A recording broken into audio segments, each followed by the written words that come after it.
Sahabat Prodi dimanapun berada, saat ini Kota Makassar memiliki jumlah sampah yang cukup banyak. Namun jangan khawatir karena ada dihadirkan bank sampah. Bank sampah ini gunanya untuk menukarkan sampah-sampah yang ada di dalam rumah tangga. Ini dipilah sampah kering untuk dijadikan bernilai ekonomis. Nah, seperti apakah penukarannya? Saat ini saya sudah berada di Kelurahan Balaparang, Kecamatan Kropocini, salah satu unit bank sampah yang akan saya temui. Kita akan melihat seperti apakah aktivitas penukaran sampah yang dilakukan oleh masyarakat agar dapat bernilai ekonomi dan dapat bermanfaat. Sampah ditukarkan menjadi barang ataupun juga ditukar menjadi uang. Seperti apa itu? Mari ikut bersama saya.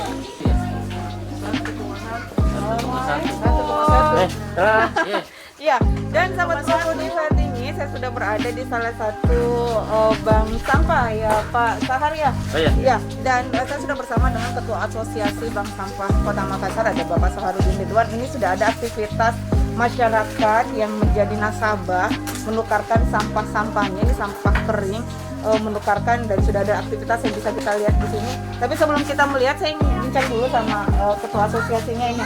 Pak Sahar, ini untuk pemilahan sampah sendiri ini memang khusus untuk sampah kering ya? Ya, ya. Jadi untuk bank sampah ini sendiri memang kita khususkan untuk sampah-sampah anorganik yang bernilai ekonomis. Ya. Jadi kalau di seluruh Kota Makassar ini ada unit pelaksana teknis dinas atau bank sampah pusat yang membeli sampah di bank sampah unit. Jadi kurang lebih ada 40 jenis sampah yang dibeli. Oke, tapi saya ingin tahu dulu ini asal mula dan dicetuskannya bank sampah di Makassar ini seperti apa sih? Apakah memang melihat aktivitas masyarakat dengan jumlah sampah yang dihasilkan itu cukup tinggi, ataukah memang seperti apa? Ya, kalau komposisi sampah di Makassar sama dengan kota lain sebetulnya kan 60% itu masih organik. Iya. Ya, sisanya anorganik seperti ini. Nah, 2008 itu sebetulnya kita terinspirasi dengan beberapa kota yang sudah mulai, ya, seperti di Jogja, kemudian di Malang. Tapi kalau Makassar sendiri sebetulnya sejak 2009 itu sudah ada namanya bank sampah, tetapi baru sebatas tempat pilah-pilah begitu, belum ada aktivitas seperti sekarang ini. Nanti pada tahun 2015 dengan keluarnya peraturan wali kota tentang pembentukan bank sampah pusat di Kota Makassar dalam bentuk PTD, barulah dianggarkan untuk pembeliannya. Kalau sebelumnya hanya kerjasama dengan pengepul atau payabo yang datang membeli kita punya sampah yang ada di bank sampah ini. Lantas bagaimana sih mengedukasi dan juga mensosialisasikan ke masyarakat untuk kini lebih menghargai sampah dan menjaga bumi, itu boleh dikatakan seperti itu? Kalau bank sampah sebetulnya kita ada peraturan Menteri Lingkungan Hidup nomor 13 tahun 2012 tentang pengelolaan sampah dengan 3R, reuse, reduce, recycle melalui bank sampah. Bahkan di permen itu mengatakan bahwa bank sampah ini adalah kegiatan nyata 3R itu. Ya, cara kita mengedukasi adalah bagaimana menempatkan masyarakat ini sebagai pelaku dalam pengelolaan sampah ini. Caranya seperti apa? Lembaga kami, Yayasan Pun Negeri itu membentuk motivator lingkungan. Kemudian mereka turun ke masyarakat, ya, untuk mencari orang-orang yang berpengaruh di RW itu untuk kita jadikan sebagai fasilitator lingkungan. Nah, fasilitator lingkungan ini kita gelatih mereka, bikin workshop, pelatihan tentang bagaimana itu bank sampah, bagaimana mengelola sampah organik, anorganiknya mereka. Setelah itu dibuatlah SK kepengurusan, kemudian di-SK-kan oleh Pak Lurah. Setelah itu diundanglah masyarakat. Kenapa? Masyarakat harus tahu sampah apa yang dibeli, berapa harganya, bagaimana sistem penimbangannya. Nah, ada SOP yang kita sudah buat, mulai dari bank sampah unit sampai ke bank sampah pusat. Oke, nah menarik juga ini Pak Sahar. Ketika mengajak masyarakat, mengedukasi masyarakat, boleh dikatakan kan ini sesuatu yang menarik. Sampah yang biasanya ini dibuang percuma begitu saja, kini bisa ditukarkan dengan sejumlah nominal ataupun mungkin juga bisa ditukarkan dengan bentuk barang. Nah, apa sih tantangan tersendiri dari pihak bank sampah dan pengurus sendiri untuk di masyarakat ini agar tetap ayo dong kita berkolaborasi lah, boleh katakan seperti itu. Jadi sebetulnya saya selalu katakan bahwa harus ada kolaborasi kepentingan. Iya. Kepentingan masyarakat di sini adalah bagaimana lingkungannya bersih. Benar. Toh? Yang kedua, partisipasi masyarakat juga itu yang penting. Lingkungan, partisipasi, kemudian manfaat. Iya. Manfaat ekonomi apa yang bisa dirasakan masyarakat dari yang mereka lakukan ini. Kepentingan pemerintah itu jelas, bagaimana pengurangan sampah sesuai dengan peraturan wali kota tentang kebijakan dan strategi daerah dalam pengurangan sampah rumah tangga dan sampah jenis sampah rumah tangga. Iya. Kita punya perwali Makassar bahwa di tahun 2025 pengurangan harus 30% dan penanganan harus 70%, sehingga harus ada upaya pengurangan. Inilah yang dilakukan masyarakat adalah upaya pengurangan, sehingga yang tadinya ini larinya ke TPA, Iya. ini bisa lari ke TPA, tapi dengan masyarakat seperti ini melakukan seperti ini tidak lari ke TPA. Toh? Artinya tidak menambah jumlah sampah yang dibuang ke TPA, tetapi di sisi masyarakat lingkungannya bersih. Lingkungannya bersih dan bernilai ekonomi. Di Perda nomor 4 tahun 2011 tentang pengelolaan sampah Kota Makassar, di situ mengatakan ada kewajiban dan hak daripada masyarakat.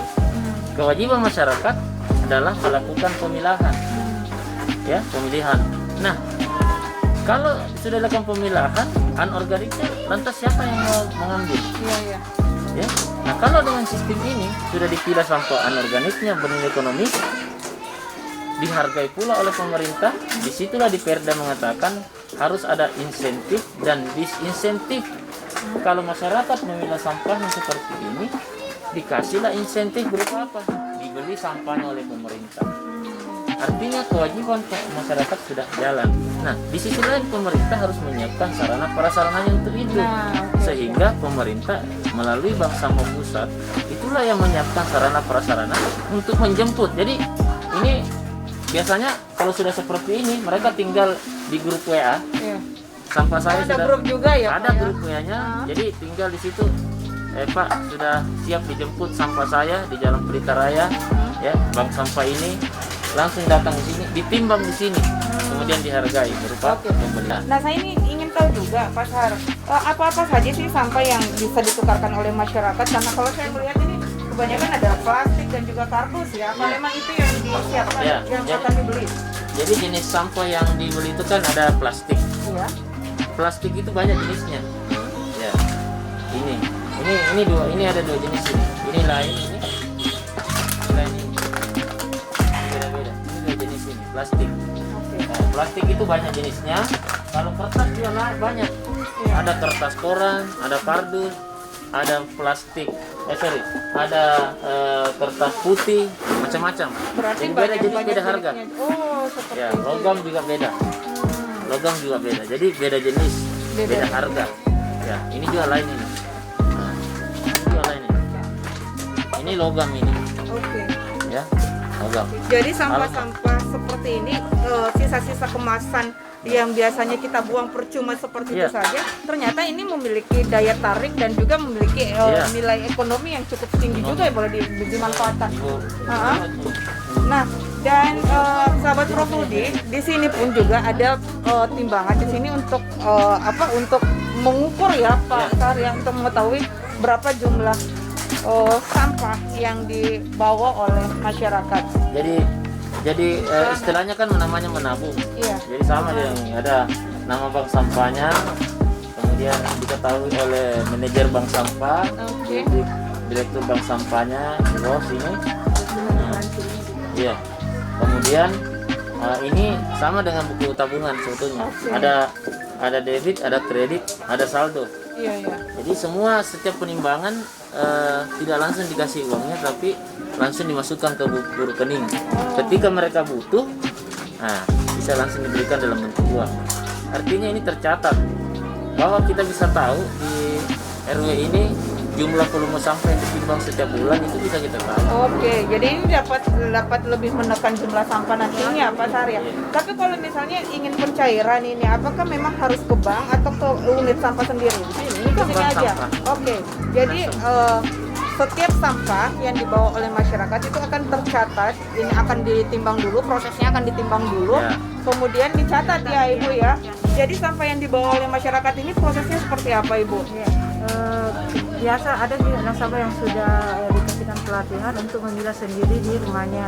Jadi ada yang sudah dipilah dan ada juga yang tidak. Iya. Yang tidak itu karena mereka pada sibuk, ada Iya. urusannya di luar, jadi dia cuma kayak begini campuran. Campur. Baru Itu dia tetap langsung langsung- ditimbang juga Iya, Ibu ya. tetap ditimbang. Hah? Jadi lain nilainya kalau dicampur begini dengan dipilah. Oh, beda Iya, kategori beda. juga Ibu ya. Iya. Biasanya itu sekilo itu nominalnya berapa Ibu? Nominalnya kalau begini kita beli yang campur begini 1.500. Sekilo. Sekilo. Kalau yang sudah dipilah, Kalau sudah dipilah macam-macam harganya.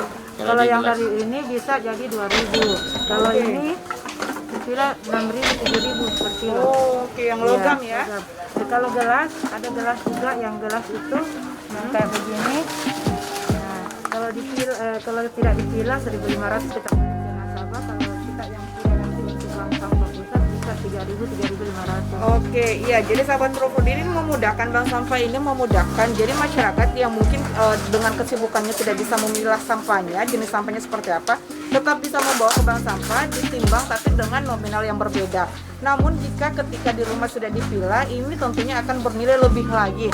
Nah, yang belum dipilah ini sudah akan melalui proses seperti ini ya, Pak. Pemilahan. Ya. Nah, ini kita bisa lihat ada proses pemilahan yang sedang dilakukan oleh ibu-ibu di dalam sana. Ini kalau untuk gelasnya sendiri ini untuk apa, Pak Sar? Kedepannya ini sampah yang sudah dipilah ini akan larinya kemana? Langsung dijemput oleh bank sampah pusat, Ah, kemudian dibeli oleh vendor-vendor dan biasanya dia caca dikirim ke Surabaya. Oke, berarti ini sudah sangat membantu pemerintah juga ya. Oke, nah sahabat Profodi, selain pemilahan yang dilakukan oleh ibu-ibu tadi itu ada juga beberapa nasabah. Nah, kalau untuk nasabahnya sendiri, apakah memang harus tercatat dulu Pak namanya atau seperti apa nih? Bagaimana untuk menjadi nasabah bank sampah? Jadi kalau untuk jadi nasabah bank sampah sebetulnya siapapun bisa jadi nasabah bank sampah. Tapi kita paling utamakan bagaimana masyarakat di sekitar ini itu menjadi nasabah. Ya. Kenapa? Tujuannya adalah kalau contoh misalnya dalam satu lorong 50 kepala keluarga, Iya. kalau semua menjadi nasabah bank sampah berarti pasti bersih lorongnya. Benar-benar. Kenapa? Karena dia sudah paham, mengerti bahwa ini ada nilainya, sehingga dia tidak buang-buang sampah lagi. Iya. Nah, makanya di sini juga kan bank sampahnya ada anak-anak juga ya yang jadi nasabah, karena di sini ada pautnya. Penukaran sampah ini boleh ditukarkan apa saja ini? Nah, Kalau di sini, kalau di sini. ya, kalau di sini, Kalau di sini kebetulan ada juga kalau anak sekolah itu biasanya tukar es krim. Ya.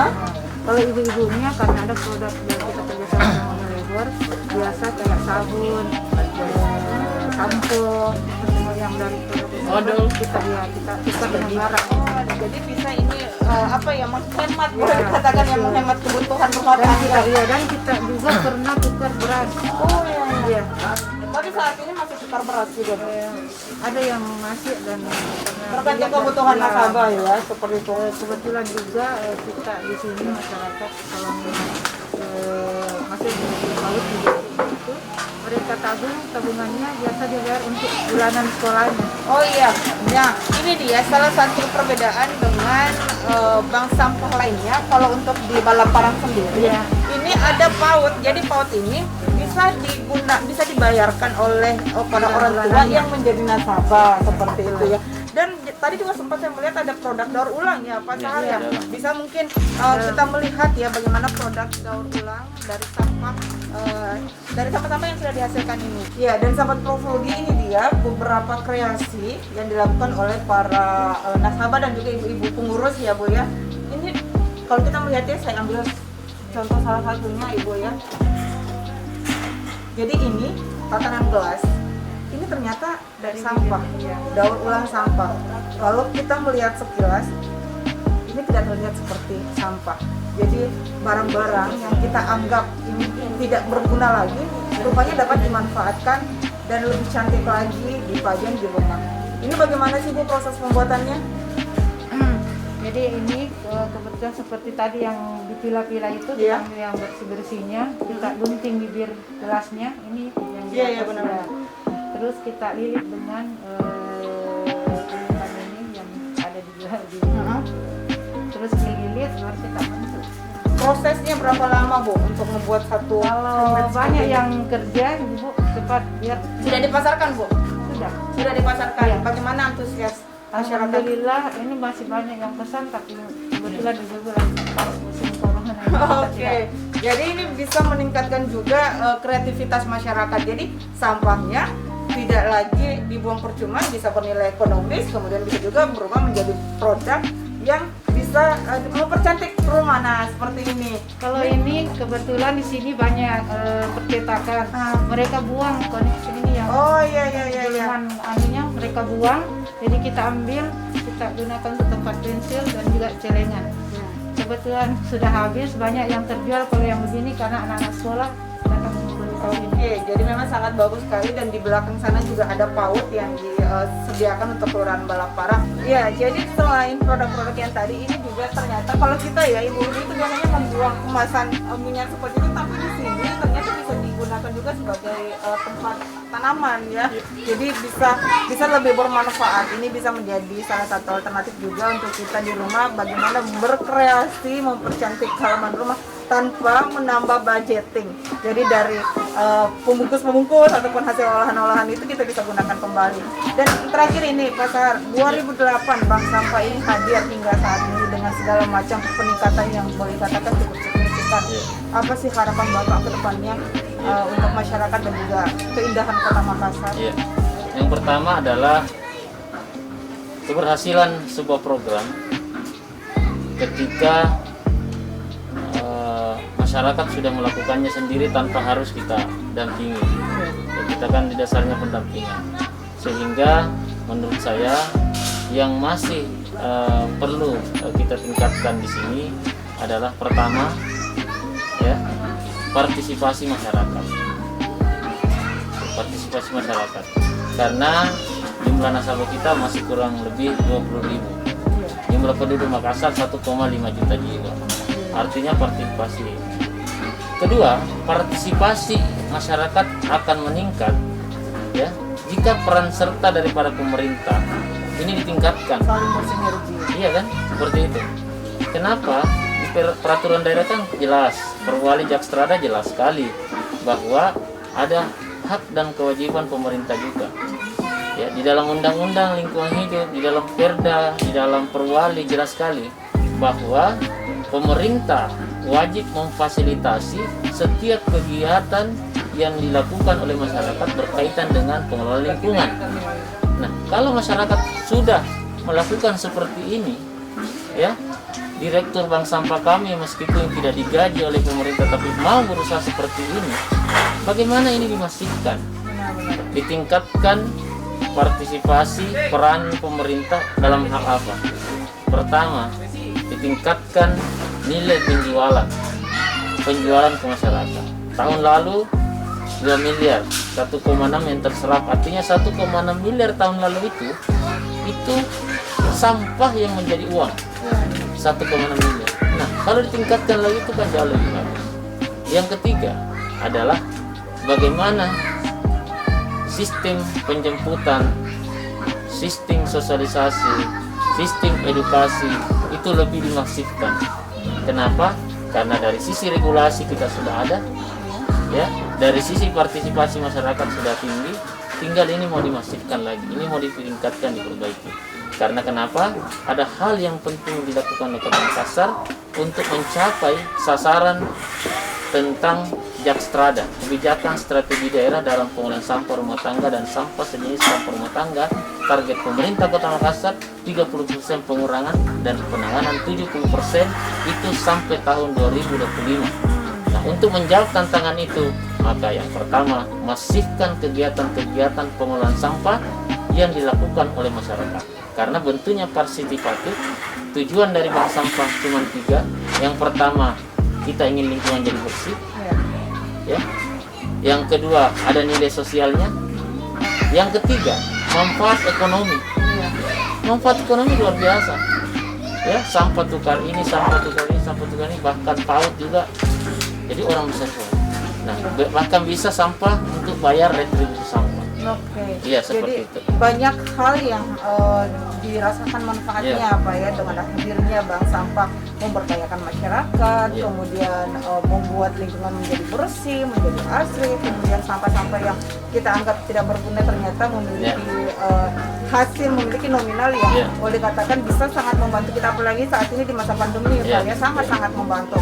Baik, terima kasih Pak Sahar. Mudah-mudahan ke depan ini bank sampahnya jauh lebih baik, partisipasi masyarakat juga bisa lebih meningkat lagi. Dan sahabat Profudi, itu tadi perbincangan saya bersama dengan Ketua Asosiasi Bank Sampah Kota Makassar, Bank Sampah Indonesia.